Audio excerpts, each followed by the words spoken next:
નમસ્કાર, ગુજરાતી ખબરોમાં આપ સર્વે મિત્રોનું સ્વાગત છે। જો તમે અમારી ચેનલમાં નવા હવ તો અમારી ચેનલને સબસ્ક્રાઇબ જરૂરથી કરી લેજો। સૌથી મોટા સમાચાર સામે આવ્યા છે બુમરાહને લઈને। જસપ્રીત બુમરાહની વાપસી હાલ પૂરતી ટળી ગઈ છે। પહેલા એવા અહેવાલ હતા કે તે 1 એપ્રિલે મુંબઈ ઇન્ડિયન્સ સાથે જોડાશે, પરંતુ હવે તે તારીખ લંબાવવામાં આવી છે। જસપ્રીત બુમરાહનું IPL 2025માં રમવું હજુ મુશ્કેલ લાગી રહ્યું છે।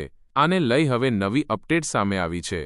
વધુ એક સમાચાર આકાશદીપને લઈને પણ છે। તે 10 એપ્રિલ સુધી ક્રિકેટના મેદાનમાં પરત ફરી શકે છે। જસપ્રીત બુમરાહને લઈ પહેલા એવા સમાચાર હતા કે તે 1 એપ્રિલથી મુંબઈ ઇન્ડિયન્સની ટીમમાં જોડાઈ શકે છે, પરંતુ હવે નવી અપડેટ એ છે કે હવે તે તારીખ લંબાવવામાં આવી છે।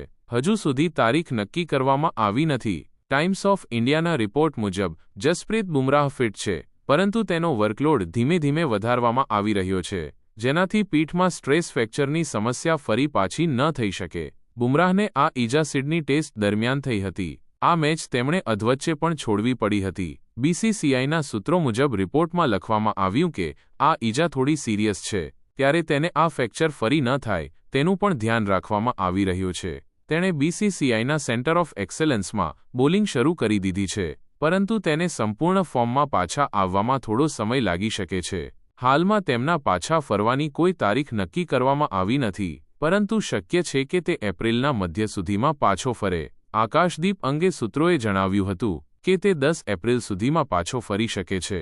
BCCIની મેડિકલ ટીમને એવું પણ લાગી રહ્યું છે કે જો સીધો તેનો વર્કલોડ વધારવામાં આવે તો ખતરાને આમંત્રણ આપ્યા જેવું છે। બુમરાહને હજુ આરામ આપવાનો નિર્ણય લીધો છે। આ નિર્ણય પાછળ ઇંગ્લેન્ડમાં રમાનારી ટેસ્ટ સિરીઝ પણ છે, જે IPL 2025 બાદ થઈ શકે છે।